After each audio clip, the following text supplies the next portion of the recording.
everyone, it's me Cassandra from Miami Foliage, and today I'm going to show you the right way to repot this beautiful fiddle leaf fig into this trendy copper pot with stand. So the first thing I've already done is I've lined the inside of the pot.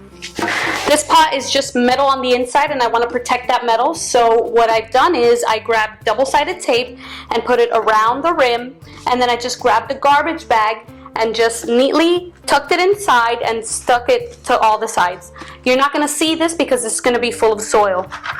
Then I placed this little plastic liner on the inside just to keep everything nice and neat once we put it in there.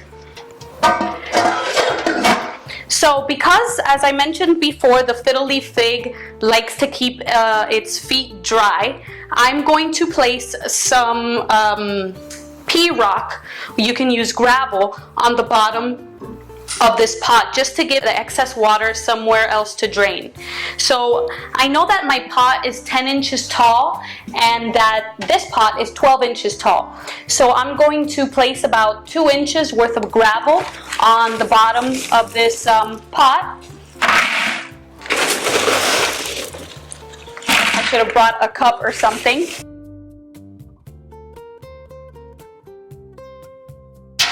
Now I've got a good 2 inches of gravel inside of the pot, and I'll show you right there.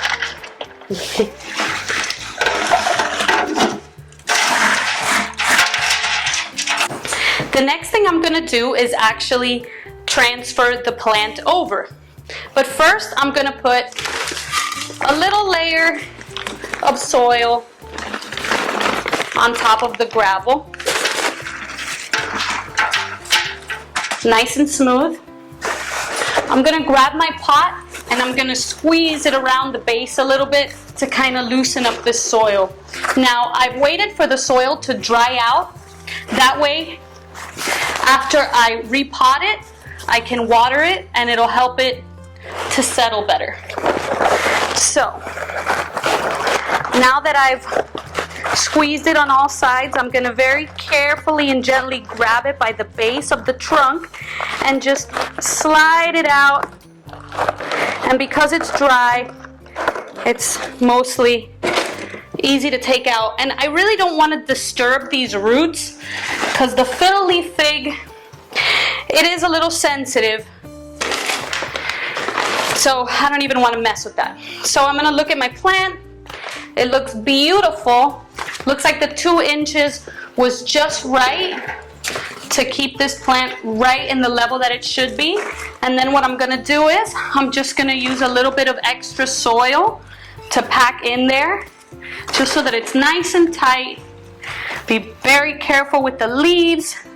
Make sure you do this on a surface that you don't mind getting dirt all over.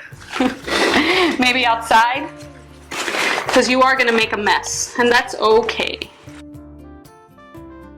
Want to make sure that I top it all the way up.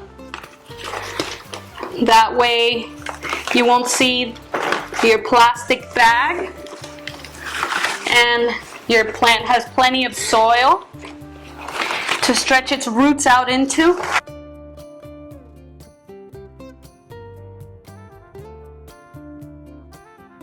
How do you know when it's time to water your plant? Well, stick your finger in it.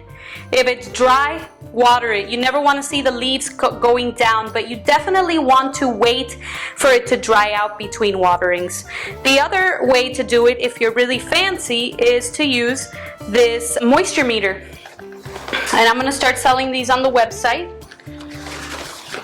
to make it easy for you when you order your plant. And I'm just going to pop that in there. And since I just watered it, it's telling me that it is moist. Whenever it says dry, you can go ahead and water again. And it's just a little meter, and it tells you exactly what you need to know. Thank you for joining me again. Love you guys. Dirty hands.